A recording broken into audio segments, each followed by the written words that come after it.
Only one.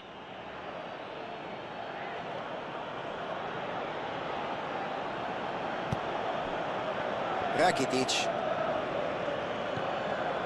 Piqué, lungo passaggio in avanti.